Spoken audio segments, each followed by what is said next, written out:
Olá, estamos iniciando mais um Saúde e Qualidade de Vida aqui na TV Santa Maria, canal 19. O apoio cultural é da Unimed Santa Maria. Cuidar de você, esse é o plano. Pampeiro, Família Feliz e Hospital Astrogildo de Azevedo, a saúde que mais importa é a sua. Hoje nós vamos conversar com o Dr. Tiago Risato, oftalmologista. Nós já tivemos aqui a oportunidade de conversarmos também com o Roberto Risato, que é o pai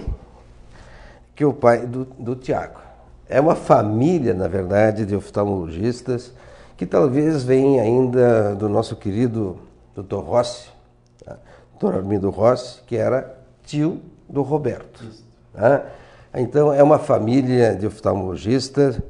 Quem não conhece na cidade, a Clínica Santa Luzia, que era o Dr. Camilotti, Dr. Fraceto, Dr. Rossi. Esses eram os três professores da Universidade Federal de Santa Maria, que eram otorrinos naquele tempo e oftalmologista. Mas o Tiago está aqui conosco para nós falarmos da moderna oftalmologia, das novidades, das coisas que estão acontecendo hoje nas técnicas cirúrgicas e na evolução dos tratamentos. Porque existem patologias e patologias na oftalmologia que não aparenta muitas vezes que o paciente tem alguma doença e quando vê, ele só vai sentir quando ele está enxergando mal. Então essa é a nossa ideia, trazer o Tiago. E Tiago, vamos começar com uma patologia que eu sei que você gosta de falar, que é o glaucoma. Então vamos lá, o que é o glaucoma? Que patologia é essa, Tiago? Primeiramente, muito obrigado pelo convite, Renor.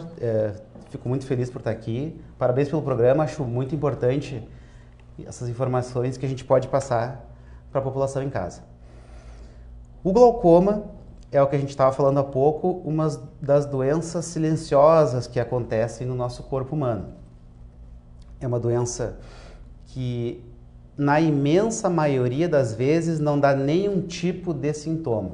Esse que é o problema. Exato. E é uma doença que pode levar à cegueira. E leva à cegueira quando não tratada em tempo hábil. A maioria das pessoas que vão ficar cegas de glaucoma poderiam ter sido tratadas. E se tivessem sido tratadas a tempo, não teriam ficado cegas. Muito bem. Essa aí, então, é o primeiro grande cuidado que o Tiago já está colocando para os nossos telespectadores. Né? A preocupação, mas muito bem. Agora, o senhor que está nos assistindo agora, e daí? Como eu sinto que eu tenho glaucoma? A única maneira de tu sentir... Aliás, tu não vai sentir. Exatamente. Então, tu vai ter que consultar. A única maneira de tu saber se tu tem ou não glaucoma é tu indo consultar com o oftalmologista. Alguns glaucomas, como o glaucoma agudo, por exemplo, que não é uma coisa muito comum, ele pode dar sintoma, dar uma dor forte, mas isso é uma minoria dos casos. Então, a imensa maioria dos casos são totalmente assintomáticos. Uma dorzinha no olho, uma coceira, isso é outra coisa. A pessoa que tem glaucoma não sente nada. Não tem cefaleia de forma nenhuma? Não. E se tem cefaleia, não é da pressão no olho. Muito bem. Mas muito bem, o clínico, lá o nosso colega que está lá no posto da prefeitura fazendo clínica, o que você poderia dizer assim, olha colega, vamos cuidar um pouco do glaucoma, quais são as perguntas que ele deve dirigir a esse paciente? A principal pergunta é se esse paciente tem algum familiar com glaucoma, porque a história familiar é muito importante. Quem tem glaucoma na família tem bem mais chance de ter glaucoma do que uma pessoa que não tem ninguém na família. Então, essa é a principal pergunta que pode fazer. Mas uma coisa importante é ele encaminhar o paciente para uma revisão. O ideal seria que todo mundo consultasse uma vez por ano com o oftalmologista para fazer essa revisão. Essa é uma das grandes preocupações que nós temos, né? Quando eu entrevisto aqui o cardiologista, ele diz que tem que ir uma vez por ano ao cardiologista, né? Se eu convido para conversar um gineco, ele vai dizer que tem que ir uma vez por ano no ginecologista. Agora, no oftalmo, só falta no otorrino, realmente nós vamos passar nos consultórios médicos também. Mas isso seria o ideal, na verdade, né? O paciente comentou isso aí comigo, né? Hoje em dia a gente está fazendo bastante exame, mas é também por isso que a medicina evoluiu. As pessoas vivem mais e vivem melhor. Eu não estou criticando isso, eu estou dizendo que, na verdade, Nós deveríamos ter um esquema, hoje que não se sabe como, pelo Sistema Único de Saúde e pelos planos de saúde também, que não vão, naquela determinada época do ano, eu iria lá e faria um check-up de todo o meu organismo. Embora que já existam também, né, Tiago, possa dizer isso, alguns colegas com estudos científicos que determinam que isso não seria de grande necessidade, o custo-benefício não seria o ideal. Mas no caso do glaucoma, como não tem outra maneira, realmente isso é importante de fazer um diagnóstico com o oftalmologista.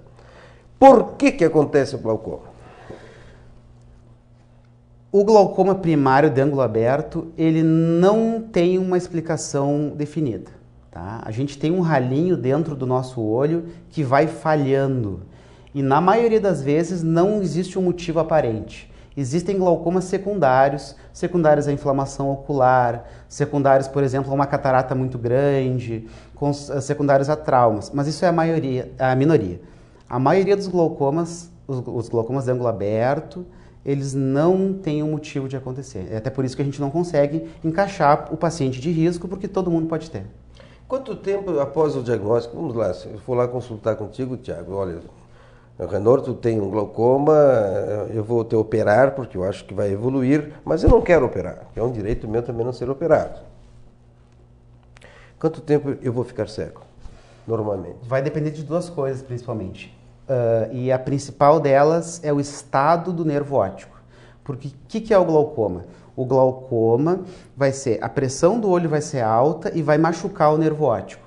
Então, a pessoa sabendo que existe uma relação entre glaucoma e pressão alta, isso já está excelente. Mas a pessoa tem que ter noção que a grande questão é a saúde do nervo, porque a pressão vai matando aos poucos o nervo óptico. Ele vai comprimindo. Vai comprimindo e vai matando as fibras nervosas aos poucos. Então, o que eu posso dizer para o paciente é assim, o teu nervo óptico está assim, a tua pressão é tal, o teu prognóstico é tal, mas o mais importante é o estado do nervo. Se a pessoa chegar no consultório com o nervo óptico preservado, a gente tem mais chance de tratar esse paciente e ele não ficar cego. Que o grande objetivo é preservar o nervo.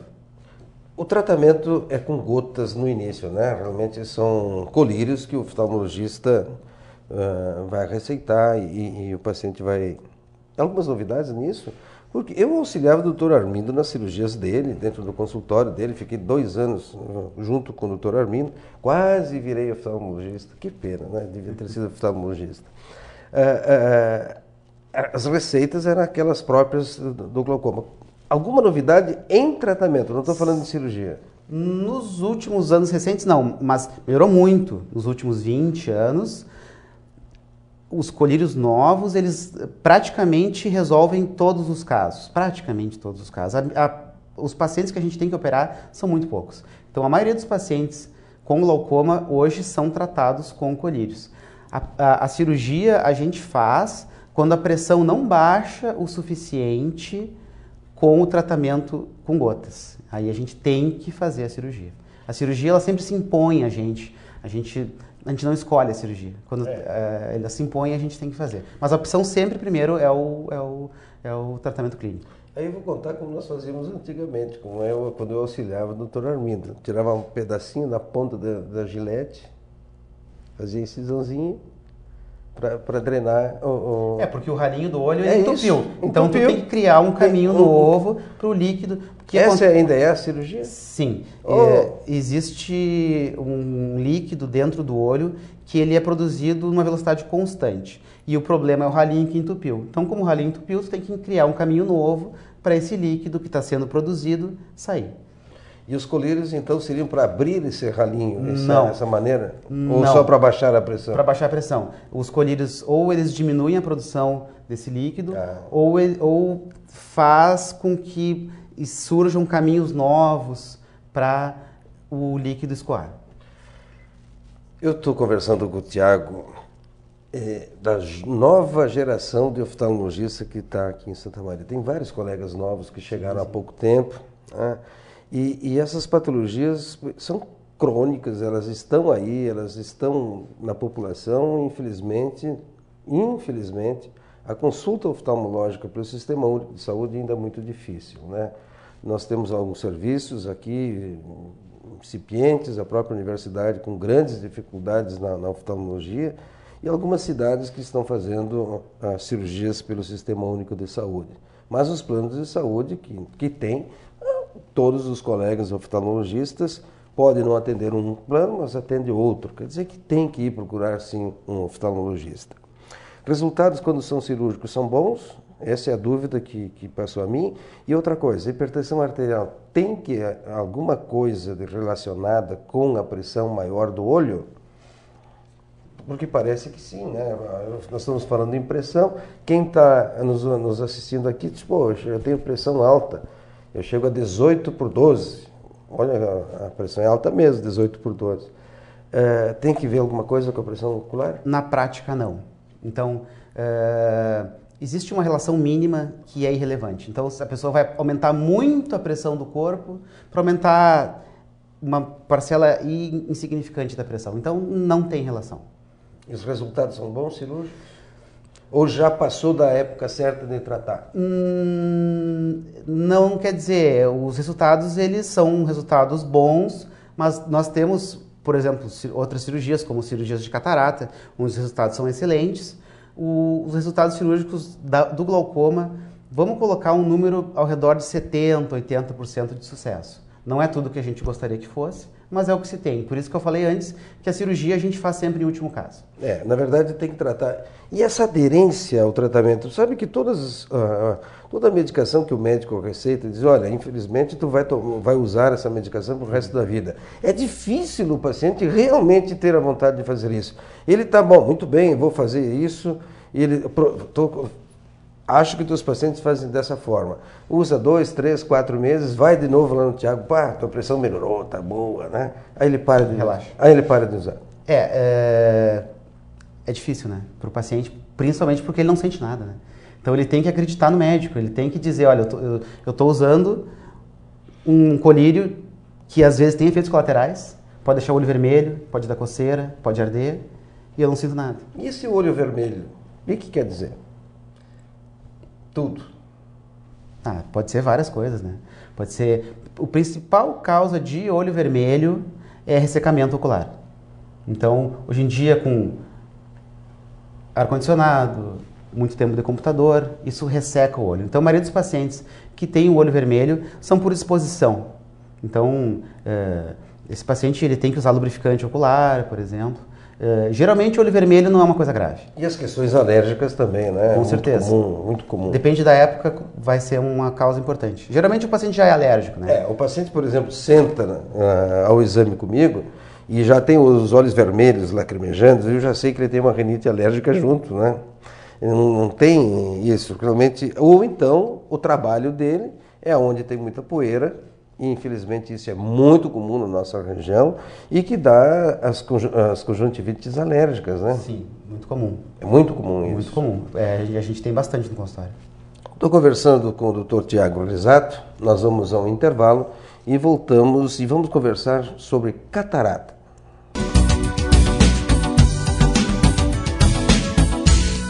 A revolução em design e tecnologia já chegou na Pampeiro.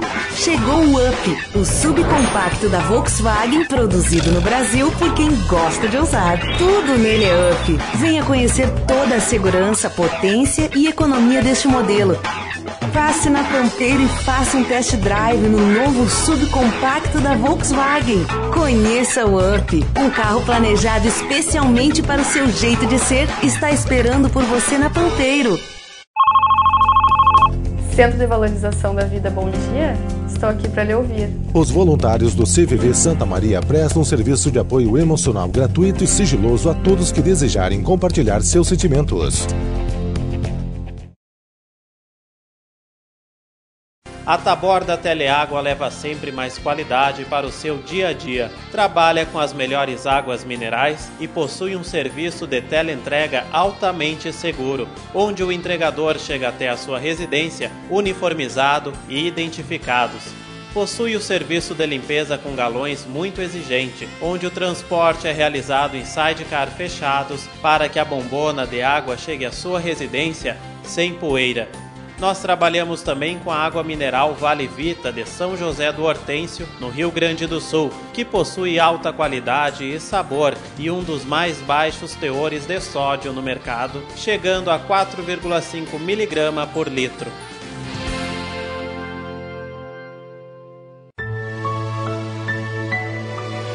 A vida nos apresenta desafios, mas o que procuramos é viver sempre bem e feliz. Somos unidos por sermos especiais. Afinal, se fôssemos iguais, tudo seria tão sem graça. Ainda bem que viemos para fazer a diferença nesse mundo.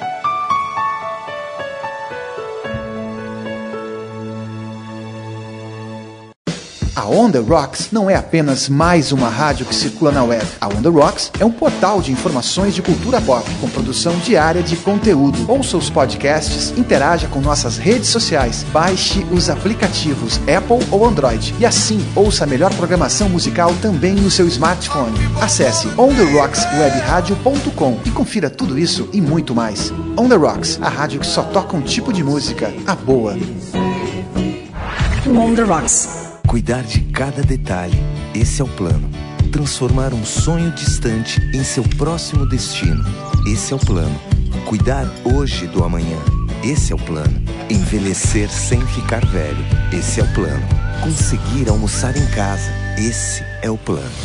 A Unimed sabe que seus planos são importantes para a sua vida e se cuidar é a maneira de você realizar cada um deles. Cuidar de você, esse é o plano. Unimed.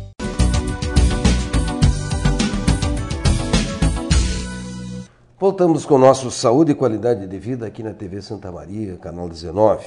Hoje conversando com o Dr. Tiago Risato, oftalmologista.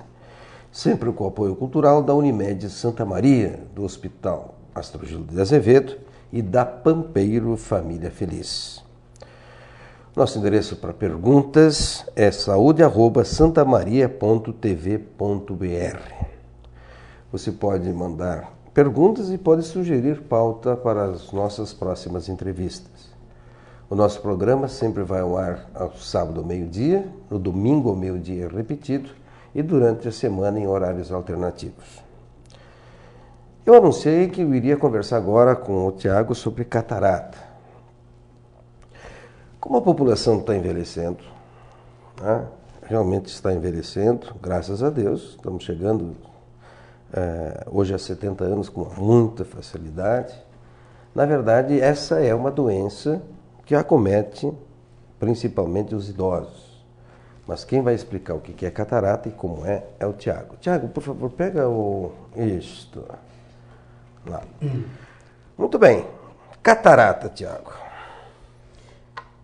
Acho que é bem importante essa questão, o que é a catarata? Isso. Porque muitas pessoas pensam que catarata é uma pelezinha que existe fora do olho. Então, é muito comum e quando a terminologia é errada, a gente tem que corrigir. Então, perfeito. Então, aquela pelezinha que vem por fora do olho, tipo uma carnezinha, isso se chama um pterígio. É uma pele que se forma fora do olho. Isso, quando a gente tem, não é obrigatório que se opere, dá para ir tratando. Agora, a catarata, ela é dentro do olho. Então, se a gente for localizar a catarata, ela é aqui dentro. Então, como é que acontece? Dentro do nosso olho, a gente tem uma lente, que ela é uma lente transparente, que ela vai ajudar o foco da imagem lá no fundo do olho. Essa lente ela é transparente. Com o passar do tempo, ela vai ficando opaca. Então, aquela lente que era transparente ficou opaca. Então, a luz não entra mais dentro do olho. O que a gente tem que fazer nesse caso? A gente tem que operar. Quais são os pacientes que a gente tem que operar?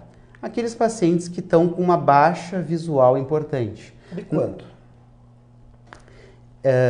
Vamos colocar aquele paciente que está com 80% de visão. Depende muito da atividade. Se o cara é motorista, por exemplo, quando ele começou a piorar a visão, ele não consegue dirigir de noite. Então esse cara talvez a gente tenha que operar ele um pouco mais cedo, porque está atrapalhando as atividades diárias dele. Agora, aquela senhora que ela vê televisão, ela não faz muita leitura, e ela não quer operar por enquanto, porque não está atrapalhando muito ela, então isso varia de acordo com a atividade do paciente. Como é que é feita a cirurgia? Antigamente, tempo que tu ajudava as cirurgias do Dr. Armindo, a gente fazia um corte, o pessoal fazia. Se faz, em casos muito graves, se faz a cirurgia, mas a maioria, hoje em dia, não precisa fazer o corte que se fazia antes. Se fazia um corte, abria a córnea, congelava o cristalino, e arrancava o cristalino. Hoje em dia a gente faz um buraquinho bem pequenininho com uma canetinha, a gente faz esse buraquinho, entra dentro do olho, essa caneta entra dentro do olho, chupa a catarata e a gente implanta uma lente aonde tinha esta lente que ficou opaca. Então, o tratamento, alguns pacientes querem algum colírio para prevenir o avanço da catarata, isso não existe. Então, existem cuidados, por exemplo, a pessoa não se expor muito ao sol, ou se for ao sol, usar um óculos com proteção, mas não tem como a gente prevenir com colírio, com medicamento. Quer dizer que não existe tratamento clínico. Toda catarata é cirúrgica. Sim. A evolução dela, né? A catarata ela faz duas coisas no olho da pessoa. Ela fica opaca, e essa opacidade não tem o que fazer, mas ela também muda o grau da pessoa. Então, às vezes, quando tem essa mudança de grau, a gente pode mudar um pouco o grau da pessoa, a pessoa vai continuar com a visão boa e a gente consegue postergar um pouquinho a cirurgia. Mas realmente hoje, quando a gente vai no centro cirúrgico, tem lá, amanhã, por exemplo, o Tiago faz 6, 7, 8 cirurgias numa manhã inteira. Né? Por quê? Porque realmente as pessoas estão envelhecendo mais. Também porque a cirurgia melhorou. Melhorou, claro. Então, antigamente, a pessoa tinha que estar com a visão muito ruim para valer a pena operar. Então, hoje, como a cirurgia... E dava muita cegueira também. Dava muito problema. Sincero. Então, hoje, como a cirurgia melhorou, a gente bota na balança e vê que naquela situação já vale a pena. Ainda continua sendo uma cirurgia com risco, toda cirurgia a gente sabe que tem risco, mas como os riscos são menores, a gente bota na balança e vê que já vale a pena operar. E os casos de catarata, não pela idade avançada, mas por trauma, por exemplo. Ou, muitas vezes, as crianças que podem... o trauma é uma caixinha de surpresa, né? A gente não sabe o que vai acontecer. Essa lente ela pode estar solta, ela pode ter caído lá para o fundo do olho. Então, trauma sempre é uma cirurgia que a gente vai com muito mais calma. A cirurgia, o que tu comentaste sobre a catarata congênita, isso é muito importante.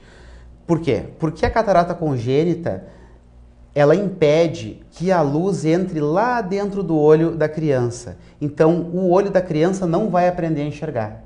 Então, e nessa fase inicial é quando se dá o desenvolvimento neurosensorial da visão. Então, se a luz não chegar no fundo do olho, se a imagem não chegar no fundo do olho, aquele olho não vai aprender a enxergar. Então, é uma certa urgência a catarata congênita. Diagnóstico, quanto antes operar melhor. Quanto antes operar melhor.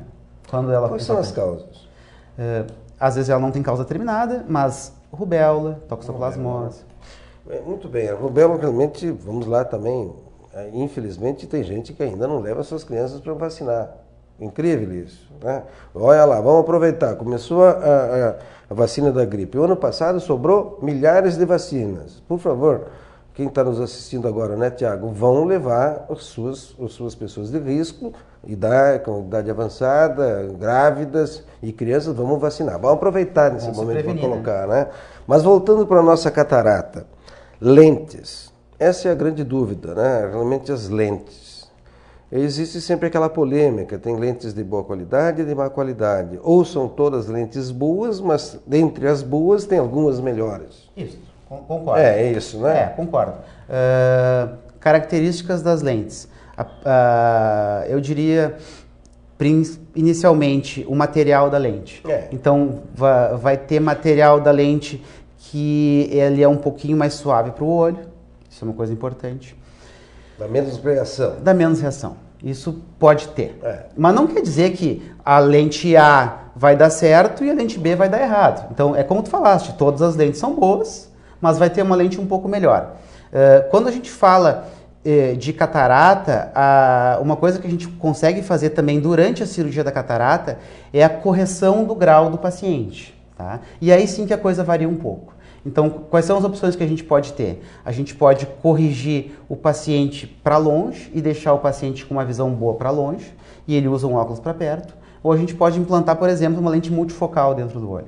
Daí já daria uma visão para longe e para perto nesse paciente. São opções, mas tudo isso tem que ser muito estudado, se vale a pena. Tem pacientes que não têm indicação de ter aquilo, paciente que tem alguma doença, por exemplo, dentro do olho, já fica um pouquinho mais contraindicado. Então tem que ser muito bem pensado.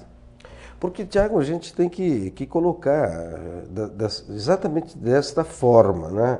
As lentes todas são boas, mas algumas têm vantagem em relação à outra. Né? Então, muitas vezes a história não, tem que ser importada. Não, olha, Tiago, nós estamos tendo muita coisa boa nesse país. Tá? Tem muita coisa ruim feita aqui dentro também. Mas olha, a evolução das próteses, por exemplo, foi muito grande nesses últimos tempos, esses últimos anos. Tá? Em relação à tecnologia, as próprias... Estamos falando de vacinas, são vacinas brasileiras hoje que estão no mercado, né? Então, muito cuidado em relação a isso. E tem muita coisa importada também de péssima qualidade. Exatamente. Da onde vem, principalmente da onde vem, aonde é fabricada essas peças. A cirurgia da catarata hoje é uma cirurgia muito rápida, né? Ela eu estou elogiando os oftalmologistas, mas também as técnicas ficaram muito fáceis de ser feitas. Fácil para quem sabe fazer, não, lógico. Eu não estou dizendo que ser oftalmologista é fácil ser oftalmólogo, não é isso. Eu estou dizendo que eu estou querendo incentivar, essa é a grande verdade. Sim. Se você está com dificuldade de enxergar e realmente o teu oftalmologista diz, vá fazer a catarata, vá mesmo, faça essa catarata, porque eu tenho certeza que o resultado vai ser bom. Sim. O que eu ia te dizer, assim, que o rápido nem sempre quer dizer simples, né? Não, lógico. Mas eu concordo contigo que hoje em dia os resultados são excelentes. É muito difícil a gente ter complicação. Mas é um procedimento cirúrgico, o paciente sempre tem que saber que tem um risco mínimo, mas que a chance de dar certo é muito maior do que não. Dentro da clínica, tu se dedica mais a quê? Eu faço principalmente glaucoma e catarata. Glaucoma e catarata. Bom, então, sem saber, eu estou fazendo realmente... Iniciamos nas perguntas em que você é o teu dia a dia. Isso é muito bom. E na cirurgia refratária? Esta é a outra dúvida que nós temos, né? A cirurgia refratária. Quando indicar, por que indicar e quais são os resultados? A cirurgia refrativa melhorou muito nos últimos anos, tá? Primeiro explica o que é a cirurgia refrativa. A cirurgia refrativa é uma cirurgia laser, na qual aquele paciente que tem principalmente a miopia, a maioria dos pacientes que se operam são pacientes com miopia, também dá para operar pacientes com astigmatismo e também dá para operar pacientes com hipermetropia. Então, uma cirurgia laser, que é feita na córnea,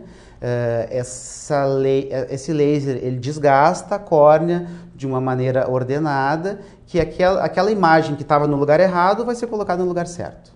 Então, as técnicas hoje em dia melhoraram, o aparelho de laser melhorou muito nos últimos anos. Então, os resultados das cirurgias refrativas... Ainda precisa o oftalmologista estar atrás, né? Ainda precisa. O principal é o planejamento. Na hora da cirurgia, é o laser que faz a cirurgia, assim, né? A gente...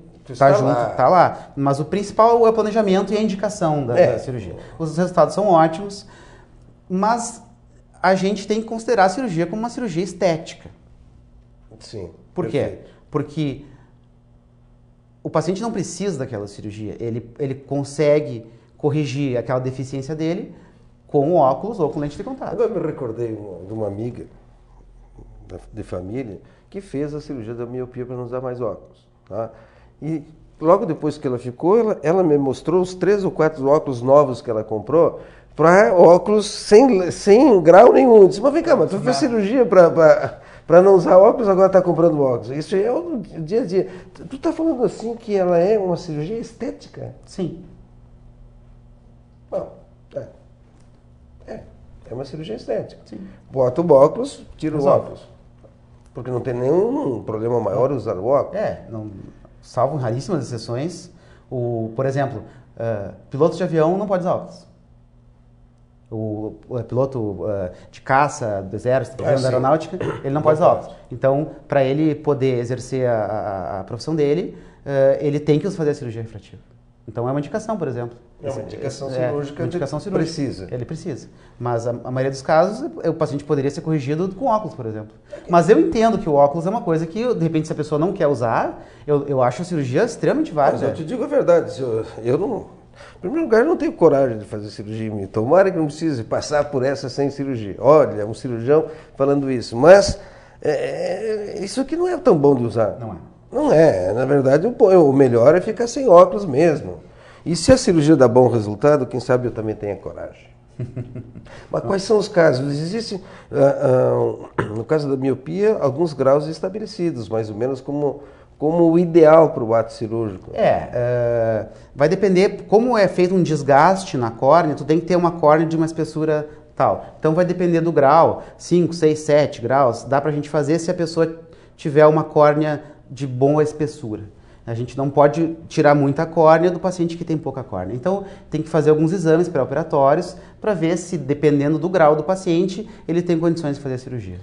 Por curiosidade, aí, alguma vez aconteceu de 5 graus, deveria ter tirado e tirou só 3, melhorou, mas continua usando óculos? Pode acontecer isso? Claro que pode, né? Até porque na cirurgia, se for se calcular, vai se calcular com um pouquinho para menos. Claro. Para deixar o paciente com um pouquinho. Então o cara que tem 5 graus, se ele ficar com meio grau, tá excelente, né? Tá excelente para o cirurgião, mas não para ele, porque ele vai continuar usando óculos. Mas você aí está dizendo que é uma cirurgia estética? Mas pode ser feito um retoque, né? Então existe um índice de retoque pequeno, redor de 3%, que se faz a cirurgia, se vê que não se teve o resultado que se desejava, pode fazer o retoque. É o caso da cirurgia nasal, por exemplo, que a gente de vez em quando diz, olha, nós vamos ter que fazer um retoquezinho. Isso é tão ruim para a gente, como cirurgião, dizer para o paciente, e tenho certeza que o oftalmologista também não gosta de dizer, olha, tem que fazer um retoque. Mas é melhor fazer um retoque do que não ter uma oportunidade de fazer uma correção. Sim, né? Com certeza. Se tirar demais, aí sim o problema será maior. A gente considerar isso como uma falha na cirurgia, né? Se tu fez a cirurgia, ficou com alguma deficiência, fez outra cirurgia, corrigiu, acho que está resolvido, né? Essa cirurgia refrativa, o número de profissionais que estão fazendo aqui é um número mais restritivo, né? Sim, hoje em dia, como estão se dividindo, na verdade. Hoje em dia a oftalmologia está se dividindo. Tem um rapaz que faz mais a parte de glaucoma e catarata, outro faz mais cirurgia refrativa, outro faz a parte de retina. Então, hoje em dia, como a medicina se especializou muito, então a gente acaba tendo que escolher por uma área. Mas o paciente, quando ele vai consultar contigo, ele quer o clínico do olho. Ele quer o clínico do olho. Claro. Então, todo oftalmologista, ele tem que ser um clínico do olho. Nem que ele tenha que encaminhar. De repente, não, teu caso é um caso especializado numa área que eu não faço, então tu vai com o colega que é a área dele. Então, e o olho tem uma coisa muito bonita que a gente, como a luz precisa entrar para dentro do olho, a gente consegue examinar todo o olho. Então, toda vez que o paciente vai consultar com a gente, é muito difícil que ele não saia com pelo menos uma ideia de diagnóstico. A gente consegue examinar praticamente todo o olho do paciente no consultório ali. Então, isso é uma área que nos deixa muito feliz de conseguir enxergar as coisas, né? Você falou em retina, né? E aí o descolamento de retina. O que é isso? A retina... Mais por trauma, né? Não, é muitas vezes espontâneo. Então, claro que no trauma... É sempre mais grave. É sempre mais grave e tem que ser procurado o descolamento de retina, concordo. Segunda-feira de noite, me ligaram do Hospital da Unimed, um paciente que levou uma bolada. Eu fui no consultório às 10 da noite para dilatar o olho dele para ver se a retina não tinha descolado. Então, é uma coisa bastante urgente no trauma, concordo contigo. Eu vejo isso como médico do trabalho, o número de acidentes de trabalho é muito grande. Por melhor que seja a empresa organizada e tal, os acidentes de trabalho acontecem e muitas vezes acontece exatamente o descolamento da retina. Sim. Se não é operado imediatamente, o resultado é ruim. O ideal do descolamento de retina é ser operado até 7 dias. Até 7 dias. Até 7 dias. Só que nisso aí, até o paciente consultar, marcar a cirurgia, então ele tem que ser breve. Então, por isso que quanto antes tu fizer o diagnóstico, mais cedo tu vai encaminhar o paciente para fazer a cirurgia. Né? O que o paciente sente? Baixa visual. Na hora, né? Sim. Na hora. Na hora. É muito difícil um descolamento de retina sem baixa visual. Então, uma baixa visual sem motivo aparente, aliás, toda baixa visual tem que ser investigada pelo paciente. Imediatamente. Né? Imediatamente, né? Estou conversando com o Dr. Tiago Risato, nós vamos a um intervalo e já voltamos.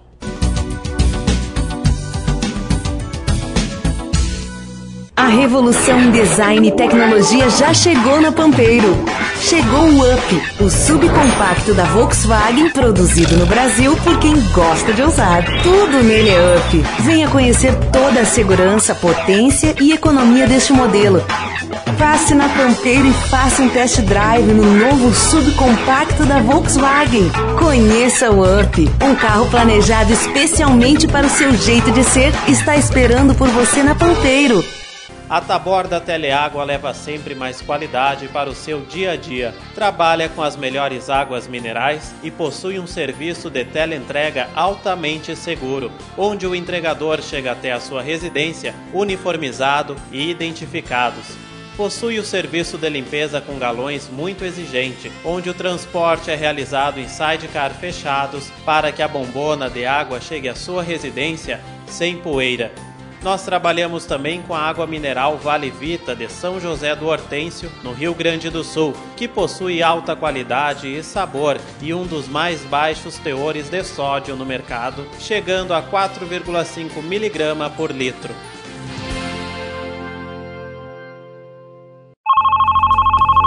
Centro de Valorização da Vida Bom Dia? Estou aqui para lhe ouvir. Os voluntários do CVV Santa Maria prestam serviço de apoio emocional gratuito e sigiloso a todos que desejarem compartilhar seus sentimentos. A On The Rocks não é apenas mais uma rádio que circula na web. A On The Rocks é um portal de informações de cultura pop, com produção diária de conteúdo. Ouça os podcasts, interaja com nossas redes sociais, baixe os aplicativos Apple ou Android e assim ouça a melhor programação musical também no seu smartphone. Acesse ontherockswebradio.com e confira tudo isso e muito mais. On The Rocks, a rádio que só toca um tipo de música, a boa. On The Rocks. Trabalhar, estudar, atividades rotineiras na vida das pessoas. Na vida de um paciente de esclerose múltipla, também. A Apensmar é um grupo que auxilia os cuidadores e portadores de esclerose múltipla a viverem melhor. Participe dos encontros, esclareça suas dúvidas, envolva-se. Mais informações no 3347 0549. Apensmar, o importante é viver bem. Cuidar de cada detalhe, esse é o plano. Transformar um sonho distante em seu próximo destino, esse é o plano. Cuidar hoje do amanhã, esse é o plano. Envelhecer sem ficar velho, esse é o plano. Conseguir almoçar em casa, esse é o plano. A Unimed sabe que seus planos são importantes para a sua vida e se cuidar é a maneira de você realizar cada um deles. Cuidar de você, esse é o plano.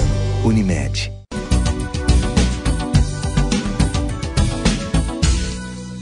Estamos de volta com o nosso Saúde e Qualidade de Vida, com o apoio cultural da Unimed Santa Maria, do Hospital Astrogildo de Azevedo e da Pampeiro Família Feliz. Hoje conversando com o Dr. Tiago Risato, oftalmologista.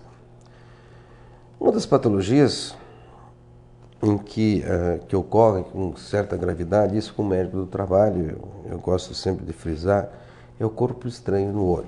Em primeiro lugar, é muito comum, principalmente em metalúrgicas, principalmente naquele trabalhador que não está usando óculos de proteção obrigatório, né? Não está usando o equipamento de proteção individual. Mas existem alguns corpos estranhos que realmente tem que procurar um oftalmologista, não adianta as medidas esperar, tem que ir. Vamos então conversar com o Tiago sobre isso. Corpo estranho no olho. É urgência, emergência, o que é? Tem que ser visto quanto antes, né? Por quê? Porque quanto antes tu tirar o corpo estranho, melhor. Principalmente se ele for de ferro. Então, se ele for de alumínio, por exemplo, ou algum material que não enferruja, quando a gente tira ele, e tirar o corpo estranho é uma coisa relativamente fácil. Então a gente pinga um colírio anestésico e tira, ou com uma agulha, um cotonete, a gente consegue tirar o corpo estranho. O mais difícil é tirar a ferrugem que o ferro solta. Então depois de 1, 2 dias, ou às vezes até o paciente de manhã, ele vê o corpo estranho, ele consulta no final da tarde, já está aquela ferrugem impregnada dentro do olho dele, dentro da córnea dele. Então tu tira o corpo estranho em meio segundo e tu fica 10 minutos raspando para tirar aquela ferrugem. Então podia ter sido evitado. E por que é tão importante tirar a ferrugem? Porque gera uma reação inflamatória no olho. E o olho vai ficar vermelho, vai ficar inflamado, vai ficar dolorido. Então tem que tirar. Tudo que dá para tirar. A gente tenta tirar tudo sempre. Caso de madeira também, né? A felpa de madeira também, por menor que seja. Daí tem as toxinas no vegetal, fungos, né? Principalmente o fungo, né? Então quando tu tem um vegetal, tu pode ter pode trazer um fungo para dentro do olho do paciente e o fungo sempre é complicado. E por agentes tóxicos, por exemplo, organofosforados, ele está lá lavando não é na hora de aplicar o defensivo agrícola, mas principalmente quando ele vai limpar aquela máquina que ele está usando, ele se respinga. E isso é muito comum. Né? E daí? O que faz? Lavagem. Lavar com o que der para lavar. Lava com água, mas eu digo a quantidade. Quanto mais melhor. 1 litro de água, abre o olho e lava mesmo, porque tem que tirar aquele produto que ele vai corroer o olho, então quanto antes for retirado, melhor. Então, a gente tem bastante paciente desse tipo no consultório e aquele paciente que não lavou, a gente vê que sobrou coisa ali dentro do olho. Então, cimento também é muito comum nos trabalhadores na construção, quando vê cheio de cimento, argamassa no olho. Substâncias básicas, né? Cal, muito grave. Muito grave. Então, essa é a colocação do Tiago. Tem dúvida? Água, bastante água, muita água, água. Lavar. Esse é o termo. E se tiver um corpo estranho, não tente tirar em casa. Perfeito? O corpo estranho ele pode estar exatamente no eixo visual. Então, se a gente pegar o olho aqui, ó, quando o corpo estranho ele pega no cantinho da córnea, a gente tira o corpo estranho e fica uma cicatriz aqui no cantinho, isso não vai atrapalhar o paciente. Agora, se ele vem exatamente no centro do olho e a gente tira, pode ficar uma cicatriz. Então, se for retirado o quanto antes, menor o processo inflamatório, menor a cicatriz, mas às vezes no tentar tirar pode aumentar o machucado. Então, o ideal é que não tente tirar em casa, porque tu pode piorar, tu pode criar um machucado exatamente na parte mais central da visão. E principalmente em Santa Maria, que nós temos uma dificuldade muito grande de encontrar oftalmologistas, porque não existe sobreaviso, infelizmente os sobreavisos não funcionam para o Sistema Único de Saúde, isso é verdadeiro, não adianta nos escondermos, tá? Mas é melhor muitas vezes tapar o olho. Eu não sou oftalmologista, mas estou imaginando como médico do trabalho como nós orientamos. Lava o olho, tapa o olho e no outro dia então vai procurar um oftalmologista se eu conseguiu à noite. Sim. Tá? É uma boa opção. É uma boa opção. Tapar o olho para ele não machucar e não irritar mais. A pálpebra vai proteger, né? E não colocar aqueles colírios que estão em casa há muito tempo. O colírio ele tem um tempo de vida útil depois de aberto, 1, 2, no máximo 3 meses. Então, às vezes, o paciente me fala, não, eu tenho um colírio lá em casa que me receitaram há 2 anos atrás, bota fora. Então, aquela validade que tem escrito no colírio é para ele fechado. Depois de aberto, 1, 2, 3 meses, botar fora.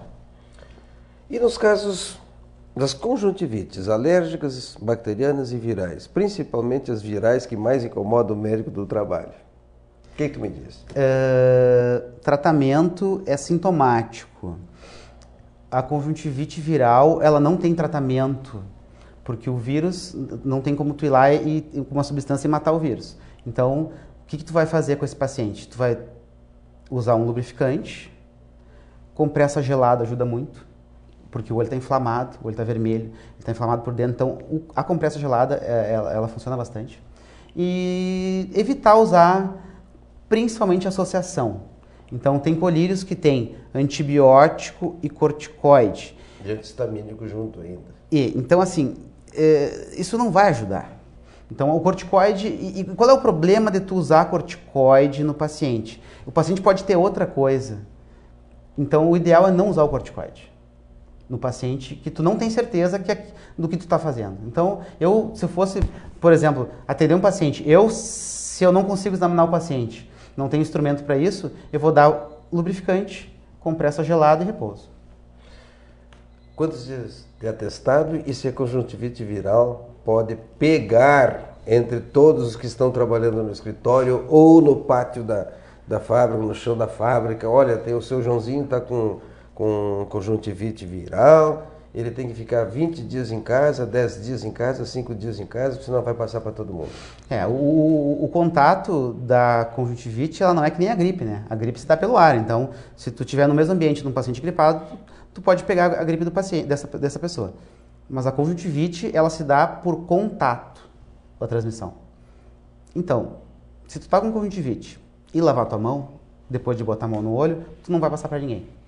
Então, claro, que naquela fase que o paciente tá com o olho muito vermelho, muito incomodado, ele não vai conseguir trabalhar. Então, ele tem que ficar afastado.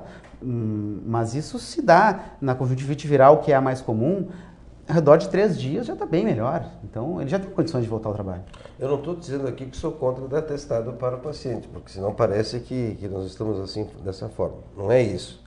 Mas, por exemplo, sabe que na gripe, a pessoa está resfriada, está com dor, ele está com coriza, está saindo secreção, ele continua trabalhando. Se ele quer trabalhar, ele continua. Não, ele continua trabalhando, ele vai lá, mesmo que ele não queira trabalhar, mas ele vai. Não é este o motivo que procura um posto de periferia, ou UPA, ou mesmo o seu médico para tratamento, e muitas vezes, e que deveria ficar em casa. Porque esse deveria ficar em casa porque ele vai contaminar os outros. Né? Mas na conjuntivite é incrível, né, Tiago? Está com conjuntivite... em volta do olho em si, geralmente as pessoas dão bastante importância, né? E as bacterianas? As conjuntivites bacterianas são muito raras, então a gente geralmente não precisa usar antibiótico para conjuntivite, mas quando tem conjuntivite bacteriana, geralmente é um caso muita secreção, bastante secreção amarela, aí a gente tem que tratar com antibiótico, mas não é o mais comum. E as alérgicas? As alérgicas são muito comuns. Às vezes a gente até tem um pouquinho de dificuldade de diagnóstico. Mesmo a gente, assim, porque o paciente vem e não está escrito no olho dele, né, qual é que é a doença que ele tem, e a conjuntivite alérgica e a viral, elas se confundem um pouco. Mas a conjuntivite alérgica, ela se dá principalmente no paciente que já tem alergia, ou que ele se expôs a algum alérgeno, ou principalmente na primavera, a gente tem muito paciente que vem procurar. E aí, geralmente, o tratamento é com lubrificante, porque a gente tem alergia a coisas externas, né? A pó, poeira, pólen. Então, o lubrificante, ele ajuda a lavar o olho. Então, geralmente, o meu tratamento para conjuntivite alérgica é lubrificante. E, se for um caso mais grave, antihistamínico. E, na verdade, só a conjuntivite alérgica é difícil o paciente ter. Normalmente ele é acompanhado também das rinites. É muito difícil. O paciente já é atópico, já tem uma hipersensibilidade, por exemplo, no pulmão, lesões e sintomas, todo o trato respiratório, além de, lógico... É muito difícil a gente ver um paciente com conjuntivite alérgica sem rinite ou asma. Né? Aí talvez seja o diagnóstico mais fácil por isso. Sim. Lentes de contato, doutor. Em primeiro lugar, está correto comprar uma lente de contato? As meninas fazem muito isso, para mudar a cor do olho sem necessidade de correção. Se o paciente vem me procurar para isso, eu tento desencorajar. Não é uma coisa errada. Então, assim, não necessariamente aquilo vai causar um dano. Mas a gente tem... Mas é um corpo estranho no olho. É um corpo estranho. A gente tem na prática que a lente colorida, ela é mais irritativa para o olho. Então, eu sempre tento dizer para o paciente que o melhor é que ele não use, né? Mas não acho errado usar, se quer usar às vezes. Qual é o grande problema? O problema é que tem que ter orientação lente de contato. Então, a lente de contato, eu sou fã da lente de contato, eu estou de lente de contato agora, eu uso lente de contato o dia todo, mas ela tem que ser muito bem indicada, tem que ser muito bem adaptada e tem que ter os cuidados para que isso não cause uma lesão importante. A gente tem toda semana no consultório um caso grave de lente de contato, toda semana. E todos os pacientes, é sempre a mesma história. Não, mas eu durmo de lente há muito tempo e nunca me aconteceu nada, faz 10 anos que eu uso assim e nunca tinha acontecido nada. Só que as complicações de lente de contato são graves. Então, se a gente fizer mau uso, tu pode ter um problema grave, mesmo que tu não sinta nada. Tu usa lente de contato o dia todo, não sente nada, mas aí um belo dia que tu abusou, ou que deu uma infecção, pode ter uma coisa grave, como uma opacidade na córnea. Então, vamos se cuidar com a lente de contato. Sempre com muito cuidado e realmente saber onde comprar. Com certeza, né? A procedência de tudo que tu vai comprar é importante. Então, a adaptação com o oftalmologista é o melhor caminho, porque junto com a adaptação da lente de contato, a gente dá toda a orientação, como é que usa, como é que não usa, como é que lava, como é que tu deve fazer. Um paciente quando vem consultar comigo e ele quer lente de contato, a primeira coisa que eu pergunto, tu tem óculos? Não tenho óculos, quero fazer só a lente. Não. Se tu vai escolher os dois, vai fazer só o óculos. Porque o óculos, ele nunca vai te fazer mal. Agora, a lente de contato, se a pessoa está com o olho irritado, se está com uma conjuntivite, e ele usar a lente, pode dar um problema grave. Então, sempre vai ter que ter um óculos atualizado. Eu tenho meu óculos atualizado. Ou seja, se tem uma conjuntivite, ele não pode usar a lente. Aí ele vai ficar, ou vai forçar a botar a lente porque ele tem que trabalhar. Senão não enxerga. E aí ele vai ter uma patologia. Muito interessante isso. Então, mesmo que esteja usando lente, tem que ter o seu óculos de reserva. Atualizado, ou pelo menos não muito aquém do seu grau, né? Às vezes o grau está um pouquinho fraco, mas ele consegue usar aquele óculos, mas não pode estar com o óculos fraco e a lente atualizada. Isso aí não pode, tem que estar com o óculos sempre atualizado. Por certo, se o Roberto estivesse aqui, ele gostaria que eu perguntasse sobre estrabismo. Dá umas dicas bem rápidas, estamos chegando ao fim do nosso programa, sobre estrabismo. O Roberto não vai ficar chateado. Aprendi muito com ele estrabismo. Tenho certeza. O Roberto é o pai do Tiago, o Roberto Cruzado, que tem a sua especialidade, o estrabismo. O grande problema do estrabismo na criança se chama ambliopia. O que é a ambliopia? A ambliopia é o olho não aprender a enxergar. Então, o que acontece? O olho está desviado e o cérebro da criança, o cérebro do ser humano, ele não aceita a visão dupla.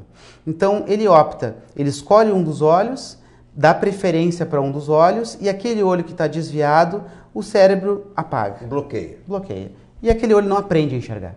Então, quando tu tem uma criança com estrabismo, é muito importante uma consulta breve com o oftalmologista para ver se os olhos estão se desenvolvendo, se os dois olhos estão se desenvolvendo.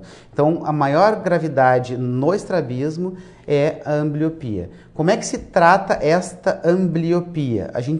Então, a gente identifica, por exemplo, que o olho esquerdo da criança não está se desenvolvendo, a gente vai tapar o olho direito para forçar aquele olho que está desviado a enxergar. Então, isso é uma coisa muito importante e quanto antes isso for feito, melhor. O desenvolvimento visual, ele se dá geralmente até os 7 anos. Quanto mais precoce, mais importante o desenvolvimento visual. Então, quanto antes for tratado isso, melhor. Então, não adianta levar a criança com 5, 6 anos, que se já é importante aquela ambliopia, não vai adiantar a gente tapar o olho bom, que o olho que está ruim não vai aprender a enxergar. Aí a cirurgia seria só estética? A cirurgia, na imensa maioria das vezes, praticamente 100% das cirurgias para estrabismo são estéticas. Eu posso falar... Eu não chamo é estética, mas o estrabismo é uma coisa importante, né? Então, eu acho uma estética, mas eu acho uma estética muito relevante, uma cirurgia para estrabismo. Eu até diria que, porque normalmente a gente fala em estética, a gente pensa em beleza, né? Mas o estrabismo não é beleza só. Ele é uma cirurgia reparadora. Essa é uma cirurgia reparadora. Indiscutivelmente reparadora. Assim mesmo com a orelha de abano, para mim, isso não é uma cirurgia estética, é reparadora também. Tiago, infelizmente chegamos ao fim do nosso programa. Quero agradecer a ti estar aqui comigo, agradecer o apoio cultural da Unimed Santa Maria, cuidar de você, esse é o plano. Pampeiro, família feliz, Hospital Astrogildo de Azevedo, a saúde que mais importa é a sua. Aos nossos telespectadores, muito obrigado por estar aqui conosco nessa hora e convidá-los para a semana que vem um novo programa.